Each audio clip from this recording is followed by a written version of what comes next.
Hello guys! Welcome back again sa ating YouTube channel. So for today's video ay magluluto tayo ng shrimp tempura. Ito guys yung ating hipon. Ayan, nalinisan na natin to. Natanggalan na natin yung kanyang bituka. At iniwan natin siya ng pakros. Pahabang ganyan, tapos pakros, kabilaan. At taktakan na natin to guys ng pinong paminta. At ito guys ay ating i-marinate. Lamansi juice at konting asin. Ayan. At sabay natin siya imamash. Ito guys ay first time ko lang gagawa ng tempura. Kaya ito ay aking version.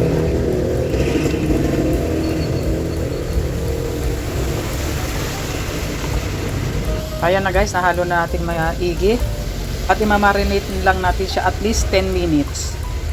One eternity later. Gagamit guys tayo ng isang itlog. Maglalagay tayo ng isang kutsarang harina. Isang kutsarang cornstarch. Taktakan natin ng pinong paminta. At konting asin. Mix.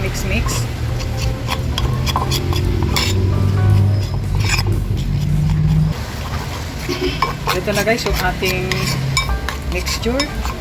At ilalagay natin dito yung mga hipon. Ito guys yung ating minarinate kanina.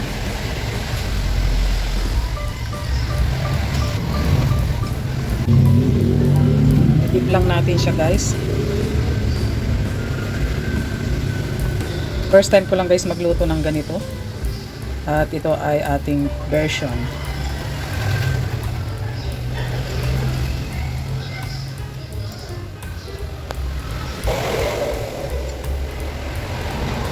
Ayan, na-dip na natin lahat guys. At dito naman guys, meron na tayong nakasalang. Ay, nakapaglagay na rin tayo guys ng mantika at mainit na rin. Kaya ilalagay na natin yung ating hipon. Nakapaglagay tayo sa mantika.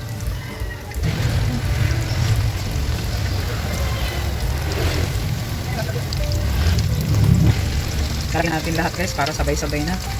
At kami guys ay gutom na.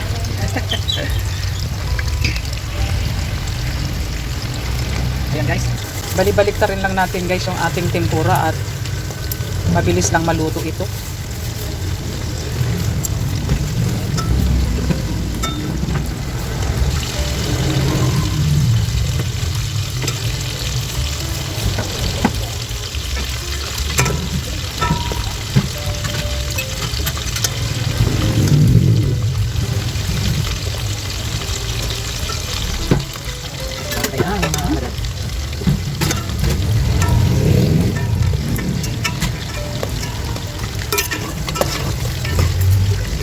Itong mga hipon guys ay okay na, kaya hahanguin na natin.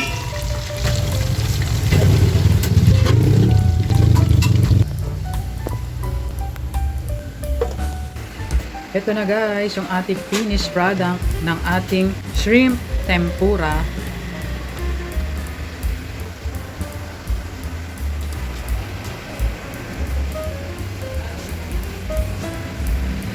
Wow, sarap.